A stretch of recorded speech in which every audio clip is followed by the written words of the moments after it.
अचणा गाड़ी धक्का गला युवकों जीवन मृत युवक जनक होती ढेंकानाल जिला हिंदोल ब्लॉक हातुरा पंचायत अंतर्गत बलसर गाँव पूर्ण बेहरा बड़ पुओ रंजन बेहरा।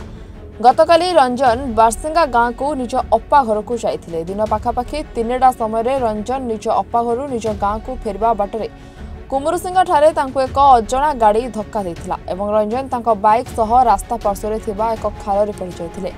किछि समय पर स्थानीय बासिंदा मानक सहायतार रंजन को हिंदोल उपखंड चिकित्सालय भर्ती करा जायथिला, किंतु डाक्तर सेठारे तांको मृत घोषणा करथिले। रंजन एक गरीब परिवार रोजगारिया पुओ होइतबा बेले तांकर 2टी पिला मध्य अछंती।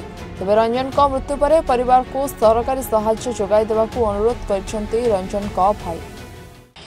मो भाई रंजन कुमार बेहरा से वर्तमान जाइथिले बारसिंगा अप्पा घर फेरिबा बाटरे अजणा गाड़ी धक्का दबार रास्तार राइट साइड के खसी पड़ी मृत्युवरण कर छोट छुआ 2टा माने पूरा गरीब घर वर्तमान छुआ 2टी चलियापाई किसी सरकार सहायता आशा कर। सी काली अप्पा घर को जाइथिला दुर्भाग्यवशतः अजणा गाड़ी धक्का देवा फल तार मृत्युवरण हो जाइछि, किंतु दुर्भाग्यर कथा तार परिवार कहीं प्रतिपोषण करने नहांती।